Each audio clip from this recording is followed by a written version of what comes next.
The iconic American Silver Eagle. What can I say, guys? When I see a deal, I just can't walk away from it. Can't walk past it. I got these today at the pawn shop.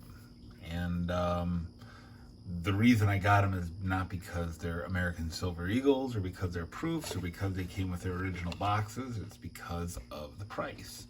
I got those for $29 each. And they are 1990s. Both of them. They're each from 1990. And I bought them because these things resell for between 70 and 80 bucks.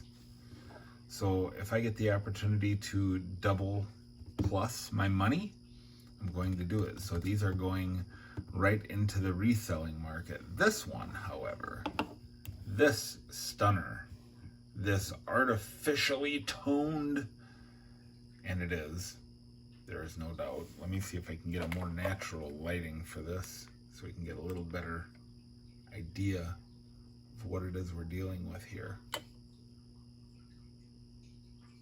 She is gorgeous.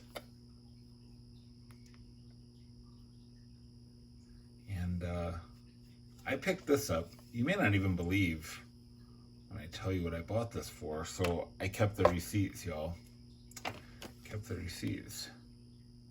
I got that for $4 over spot.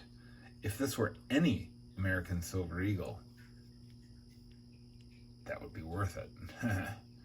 But it's got that lovely toning, and she is going right in the collection. That's probably going right in my pocket, actually. But I want to talk a little bit tonight about a transition that I'm making out of silver bullion.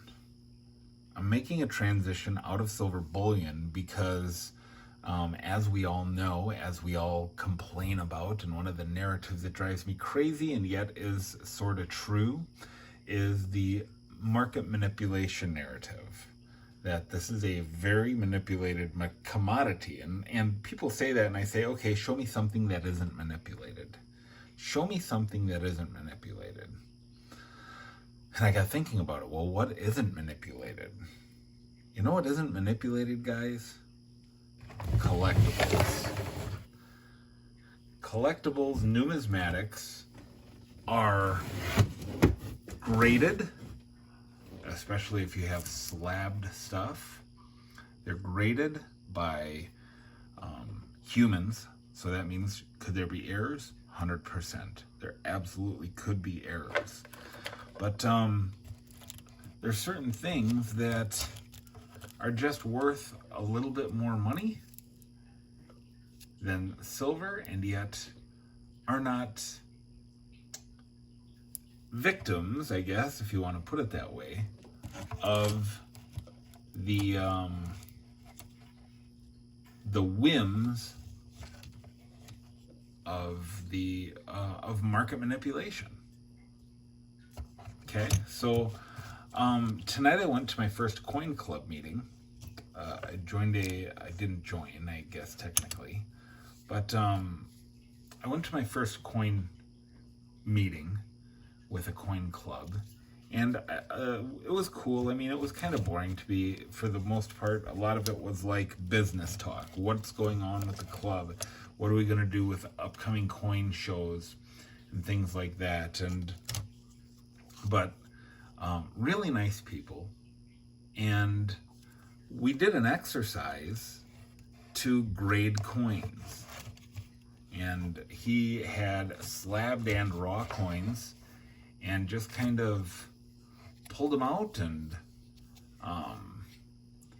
passed them around and had people kind of grade them based on their own opinion. And there are varied opinions, right? So this is stuff that I bought dirt cheap, under market value, from a Craigslist ad about a year and a half ago. And I've kind of always thought about, well, I should just take this stuff in and trade it. But I don't think I should do that now. I think I should keep these and study them. Because I'm not just going to buy any coins, guys. I'm going to buy slabbed coins. I'm going to buy graded slabbed coins. And people say, well, that's a terrible idea. There ain't no money in that. And, you know, you buy the coin, not the slab. And yet,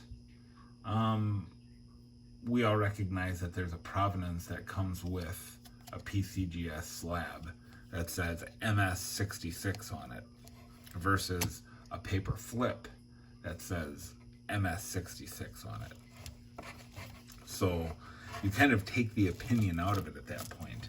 So what I'm going to buy, you know my budget, I've said it 100 times on this channel, is that it's a 1/10 ounce of gold and a 10 ounces of silver every month. And I'm just going to take that same amount of money. I'm going to learn a lot, do some research, and I'm going to buy slabbed rare coins. I almost bought a $100 penny today. And I'm probably going to go back for it. Key date, MS66 proof condition. And when I looked at the chart on that coin and sales history, I mean, that $100 penny just a few years ago was under $30. So does that mean that it's peaked, or does it have more upside potential? I don't know. But I know that it's not going to be open to market manipulation due to, JP Morgan Chase or whoever else you think manipulates the markets. So anyhow, what do you guys think? Do you think that I'm crazy? Am I crazy to do this? And here's the thing. This isn't something that a decision that I've come to lightly. This is a decision that I'm making on the basis of a lot of thought and research. And the other thing is that I've been stacking for a while, and I have a pretty comfortable position, I feel. And so,